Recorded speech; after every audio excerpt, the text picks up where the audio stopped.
Three Bullies corner quiet girl in bathroom. Her hidden strength changes everything forever. An inspiring story by Heartfelt Tales. The fluorescent lights flickered ominously above the abandoned girls' restroom as three shadows cornered a figure near the cracked mirrors. What happened next would forever change how Lincoln High School understood the true meaning of strength. But this isn't just a story about power, it's about a girl who discovered that her greatest gift wasn't the supernatural force flowing through her veins, but the courage to stand up for what's right. If this story moves you, please like and subscribe to Heartfelt Tales for more inspiring content. Maya Chen had always been different, though no one at Lincoln High School knew just how different. At 17, she was small for her age, barely 5 feet tall, with delicate features that made her appear even younger. Her thick-rimmed glasses and habit of carrying worn paperback novels made her an easy target for those who mistook kindness for weakness. What they didn't know was that Maya carried within her a secret that would have terrified them had they understood its true nature. She had been born with what her grandmother called the gift of the ancients, a divine strength that coursed through her petite frame like lightning through copper wire. Her grandmother, who had raised Maya after her parents died in a car accident when she was 8, had spent years teaching her to control this power. Strength without wisdom is destruction, her grandmother would say during their evening tea sessions. True power lies not in what you can break, but in what you choose to protect. For 9 years, Maya had hidden her abilities. She had learned to pull her punches during gym class, to pretend she couldn't open stubborn jars, to act helpless when others expected it. She had watched bullies torment her classmates and felt her hands shake with the effort of restraint. Every fiber of her being wanted to intervene, but her grandmother's warnings echoed in her mind. The world isn't ready to understand what you are, little Lotus. Use your gift only when all other options are exhausted, and innocent lives hang in the balance. That Tuesday afternoon in October, as autumn painted the world in shades of amber and crimson, Maya's carefully constructed world of hidden strength was about to shatter like glass. She had stayed late in the library, losing herself in the pages of To Kill a Mockingbird for her English essay. The hallways were nearly empty when she finally made her way to the girls' restroom on the 2nd floor. The ancient building creaked around her, its old bones settling into evening quiet. She pushed open the heavy door, expecting solitude, but instead found herself face to face with her worst nightmare. Stephanie Morrison stood with her back to the sinks, her perfectly styled blonde hair catching the harsh fluorescent light. At 18, she was everything Maya wasn't: tall, confident, and cruel. Her two companions, Jessica Park and Amanda Rodriguez, flanked her like hungry wolves. These three had made Maya's life miserable since freshman year, but something in Stephanie's eyes that day was different. There was a darkness there, a hunger that went beyond typical teenage cruelty. Well, Stephanie's voice dripped with false sweetness. Look what crawled out of the library. The little bookworm thinks she can just walk around like she owns the place. Maya's heart hammered against her ribs, but she kept her voice steady. I'm not looking for trouble. I just need to. You just need to what? Jessica stepped closer, her voice rising. You need to learn your place, is what you need. Do you know what people are saying about you, Maya? They're saying you think you're better than everyone else with your perfect grades and your teacher's pet act. This wasn't true, and they all knew it. Maya had never flaunted her academic achievements or sought special attention. She simply worked hard and kept to herself, hoping to earn a scholarship to college and escape the suffocating confines of her small town. But bullies rarely needed truth to fuel their cruelty. I've never said I was better than anyone, Maya replied quietly, adjusting her glasses with trembling fingers. She could feel it building inside her, the power that her grandmother had taught her to suppress. It felt like a dam about to burst, like thunder trapped in her chest. See? There it is again, Amanda sneered, circling Maya like a predator. That holier-than-thou attitude. You think just because your parents died in that crash, everyone should feel sorry for you? Well, newsflash, orphan girl, tragedy doesn't make you special. The words hit Maya like physical blows. Her parents' death was the deepest wound in her soul, a pain she carried every single day. To have it weaponized against her, turned into ammunition for their cruelty, ignited something fierce and protective within her. "That's enough," Maya said, her voice barely above a whisper, but there was steel in it now. Stephanie must have sensed the change because she stepped even closer, invading Maya's personal space with aggressive intent. "Oh, did we strike a nerve? What are you going to do about it, little mouse? Cry? Run to a teacher? Face it, Maya, you're pathetic. You're nothing. And it's time someone put you in your place." What happened next unfolded in slow motion. Stephanie reached out to shove Maya against the bathroom stalls, her hands connecting with Maya's shoulders with enough force to send a normal person stumbling. But Maya wasn't normal. The moment Stephanie's hands made contact, Maya felt her carefully constructed control snap like a rubber band stretched too far. The divine strength that had been dormant for so long exploded through her system like liquid fire. Every muscle fiber in her body suddenly hummed with power that defied every law of physics she had ever studied. Her grandmother's voice echoed in her mind, "When cornered, even the gentlest flower must show its thorns." Maya's response was instinctive and devastating. Her small fist moved with speed that created a sonic boom in the confined space of the bathroom. The punch connected with Stephanie's sternum with the force of a sledgehammer, and the sound that followed would haunt Maya's dreams for months to come. It was the unmistakable crack of breaking bones, ribs snapping like twigs in a hurricane. Stephanie's eyes went wide with shock and agony as she flew backward, her body crashing into the bathroom stalls with enough force to dent the metal doors. She crumpled to the floor, gasping like a fish out of water, her face pale as paper. Jessica lunged at Maya from the side, screaming obscenities, her fingernails aimed at Maya's face. But Maya was no longer the timid girl who had entered the bathroom. She was something else entirely, a force of nature contained in human form. Her legs swept up in a perfect arc, her foot connecting with Jessica's ribs with surgical precision. The impact lifted Jessica off her feet and sent her careening into the row of sinks, where she collapsed in a heap, sobbing and clutching her side. Amanda, seeing her friends destroyed in seconds, made a desperate grab for Maya's hair. It was a mistake that would cost her dearly. Maya caught Amanda's wrist mid-grab and squeezed. The pressure was controlled, calculated, but devastating. Amanda's face contorted in pain as she felt her bones grinding against each other, threatening to snap. "Please," Amanda gasped, tears streaming down her face. "Please, I'm sorry. We're sorry. Don't hurt us anymore." Maya released her grip, and Amanda collapsed beside her friends, all three of them reduced to quivering, sobbing masses on the cold bathroom floor. They cried out for their parents, their bravado stripped away to reveal the frightened children they had always been beneath their cruelty. But as Maya looked down at what she had done, the surge of power faded, replaced by a crushing weight of horror. This wasn't who she wanted to be. This wasn't why her grandmother had taught her about strength and wisdom. She had let her anger control her, had used her gift not to protect the innocent but to punish those who had hurt her. "I didn't want this," Maya whispered, her voice breaking. She knelt beside Stephanie, who was struggling to breathe. "I'm sorry. I'm so sorry." The next few minutes were a blur of activity. Maya used her cell phone to call for help, staying with the three girls until paramedics arrived. She watched as they were carefully loaded onto stretchers, their injuries serious but not life-threatening. She had held back more than she realized, some deep part of her refusing to cross the line from defense to murder. The aftermath was swift and overwhelming.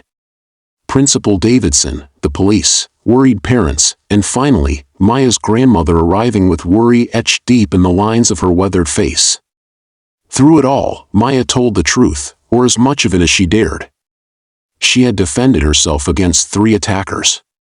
The extent of the damage was explained away as adrenaline and lucky shots, freak accidents that sometimes happened in desperate situations.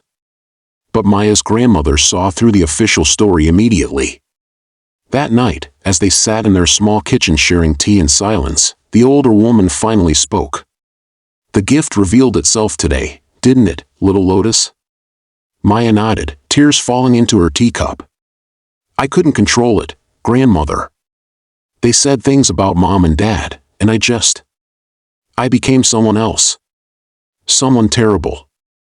Her grandmother reached across the table and took Maya's hands in her own. You became afraid, child. Fear makes us do things we never thought possible, both beautiful and terrible. The question now is what you will learn from this moment. I hurt them, Maya sobbed. I could have killed them, and part of me wanted to. What kind of person does that make me? It makes you human, her grandmother replied gently. The divine strength in your blood is not a curse, Maya. It is not a blessing either. It simply is, like the color of your eyes or the sound of your laugh. What matters is what you choose to do with it from this moment forward. Over the following weeks, Maya watched as the three girls recovered from their injuries. Stephanie had suffered 4 broken ribs and a concussion. Jessica had a fractured sternum and severe bruising. Amanda's wrist was sprained but not broken. Maya had shown more restraint than she realized. All 3 would heal completely, though they would carry the memory of that day forever. The incident had an unexpected effect on Lincoln High School. The 3 girls, once the terror of the hallways, became quiet and withdrawn. They stopped their bullying campaign against other students entirely. Word spread quickly through the student body about what had happened, though the details grew more exaggerated with each telling. Maya became a figure of mystery and respect, though she found the attention uncomfortable. More importantly, other students began to find their own courage. Emma Rodriguez, a freshman who had been tormented for her stutter, started speaking up in class. Marcus Williams, a quiet senior who had been pushed around for years, tried out for the debate team.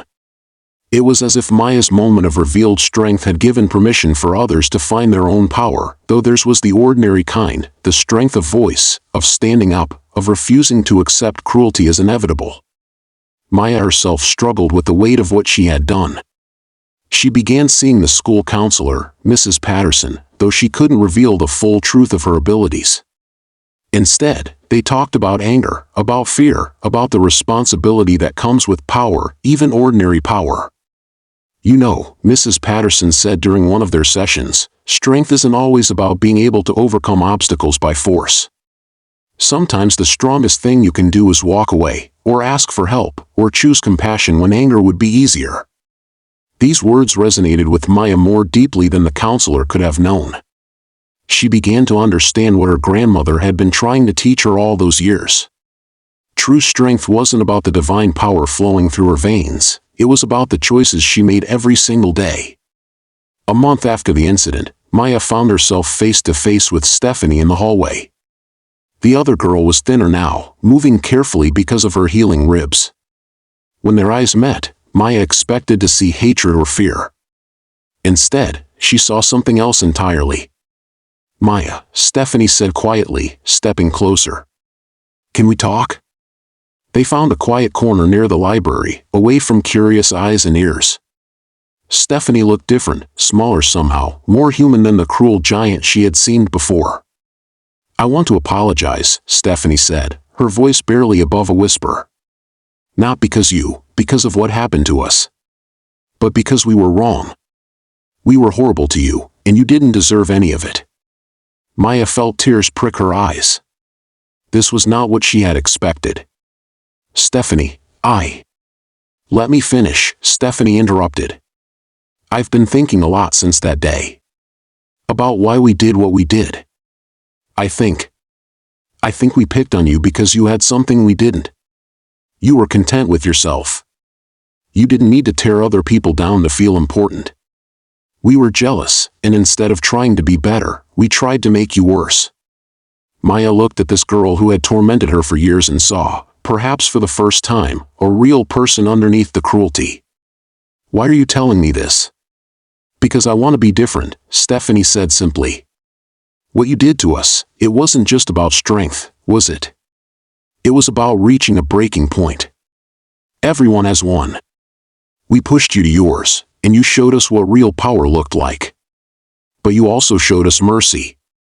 You could have done so much worse, and we all know it. They talked for another few minutes, and while Maya couldn't say they would ever be friends, something had shifted.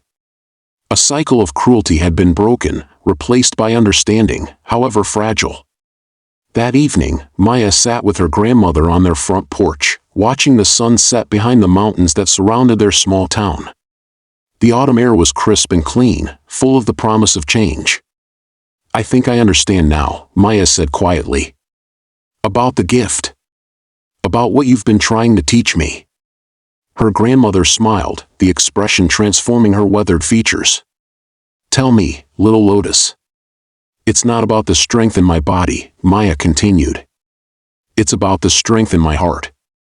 The power to choose compassion over revenge, understanding over hatred, protection over punishment. The divine strength is just a tool. But the real power comes from knowing when to use it and when to put it away." "And now," her grandmother asked. Maya thought about Stephanie's apology, about the other students who had found their voices, about the choice she faced every day between who she had been and who she could become.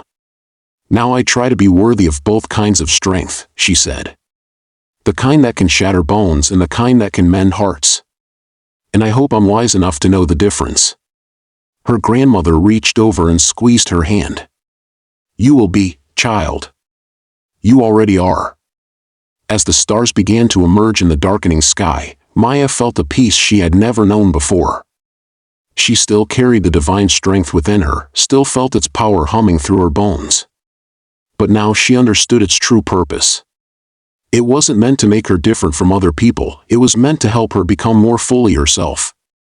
Strong enough to protect those who couldn't protect themselves, wise enough to choose her battles carefully, and brave enough to believe that even the cruelest heart could change. The incident in the bathroom had lasted less than 5 minutes, but its ripples would spread through Lincoln High School for years to come. Students would remember the day the quiet girl with the book showed them that strength comes in many forms, that power without purpose is meaningless, and that sometimes the most courageous thing you can do is choose to be kind when the world has given you every reason to be cruel. Maya Chen would go on to earn her scholarship, to study medicine, and to spend her life healing rather than hurting. She would carry her divine strength with her always, but she would use it sparingly and with great care. And whenever she met someone who was lost in their own darkness, someone who had forgotten that change was possible, she would tell them the story of 3 girls who learned that even bullies could find redemption, and 1 girl who learned that true strength was measured not by what you could destroy, but by what you chose to build. Thank you for joining us for another powerful story here on Heartfelt Tales. If Maya's journey of discovering true strength touched your heart, we'd love to hear from you in the comments below. Share your thoughts about what real courage means to you, or tell us about a time when you found strength you didn't know you had. Your stories and insights make our community stronger. Don't forget to give this video a thumbs up if it inspired you, share it with someone who might need to hear Maya's message, and subscribe to Heartfelt Tales for more stories that celebrate the incredible power of the human spirit. Hit that notification bell so you never miss our latest uploads. We post new inspiring content every week that will leave you feeling uplifted and empowered. Remember, like Maya learned, we all carry different kinds of strength within us. Sometimes it's physical, sometimes it's emotional, and sometimes it's the quiet courage to choose compassion when anger would be easier. Whatever challenges you're facing today, know that you have the power to overcome them, not through force, but through the incredible strength of your own heart. Until next time, keep believing in the power of your own story. This is Heartfelt Tales, reminding you that every ending is really just a new beginning.